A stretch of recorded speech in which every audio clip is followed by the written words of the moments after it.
मृत्यु के बाद क्या होता है? कहाँ जाती है आत्मा? क्या वहां भी कोई अदालत होती है, कोई जज, कोई गवाह? हाँ, उस जगह का नाम है यमलोक, जहां स्वयं यमराज करते हैं आत्मा के कर्मों का फैसला। आज हम जानेंगे गरुड़ पुराण के 5वें अध्याय से यमराज का न्याय और आत्मा की अंतिम परीक्षा।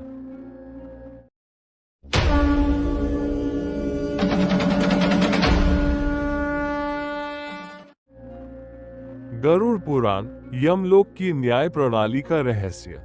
गरुड़ पुराण केवल एक धार्मिक ग्रंथ नहीं, बल्कि ब्रह्मांड की आत्मिक न्याय व्यवस्था को बताने वाला दिव्य दस्तावेज है।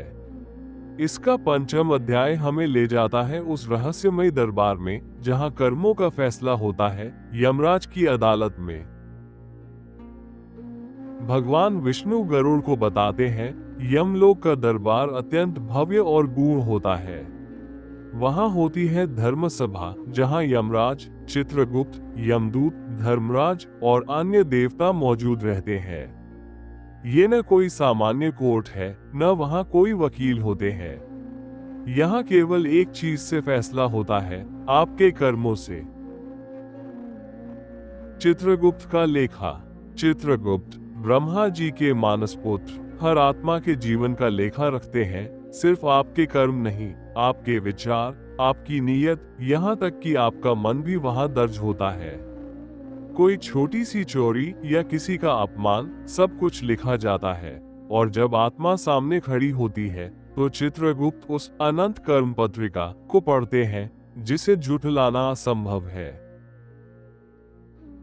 यमराज का न्याय। यमराज, जिन्हें धर्मराज कहा जाता है, न्याय के प्रतीक है। उनके लिए कोई ऊंच नीच, जाति, धर्म नहीं होता, केवल कर्म देखे जाते हैं। यदि पुण्य अधिक हो, स्वर्ग, मोक्ष या पुनर्जन्म में श्रेष्ठ योनि। यदि पाप भारी हो, नरक, पशु योनि या प्रेत योनि का भयंकर रास्ता। विशेष कर्मों का निर्णय। क्या आपने कभी सोचा कि गोहत्या या गुरुद्रोह का फल क्या होता है?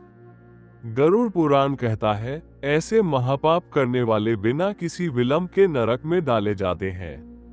वहीं दान, सेवा, तपस्या और सत्य बोलने वाले विष्णुलोक तक पहुंच सकते हैं। यहाँ गिनती नहीं, गहराई देखी जाती है। एक झूठ भी आपको विशेष नरक में पहुंचा सकता है। दूसरा अवसर। लेकिन यमराज केवल दंडदाता नहीं है। यदि आत्मा में भक्ति, पश्चाताप या सत्संग का अंश हो तो उसे पुनः मानव जीवन का अवसर मिलता है, क्योंकि अंतिम उद्देश्य है आत्मशुद्धि और मोक्ष। जीवन की सच्चाई। इस अध्याय की सबसे बड़ी सीख, मृत्यु के बाद कोई रिश्वत नहीं चलती, कोई सिफारिश नहीं होती, केवल आपके कर्म बोलते हैं। यमराज का न्याय अडोल है और चित्रगुप्त का लेखा अचूक। तो क्यों न हम आज से ही सत्य, धर्म और सेवा का मार्ग चुनें? कर्म करो, फल तय है। अगर आपको ये ज्ञानवर्धक जानकारी पसंद आई हो तो वीडियो को लाइक करें, शेयर करें अपने परिवार और मित्रों के साथ, और चैनल को जरूर सब्सक्राइब करें। बेल आइकन दबाना न भूलें, ताकि आपको मिलते रहें ऐसे ही सनातन ज्ञान से भरे वीडियो। कर्मों से भाग्य बनता है और वही तय करता है आपकी गति।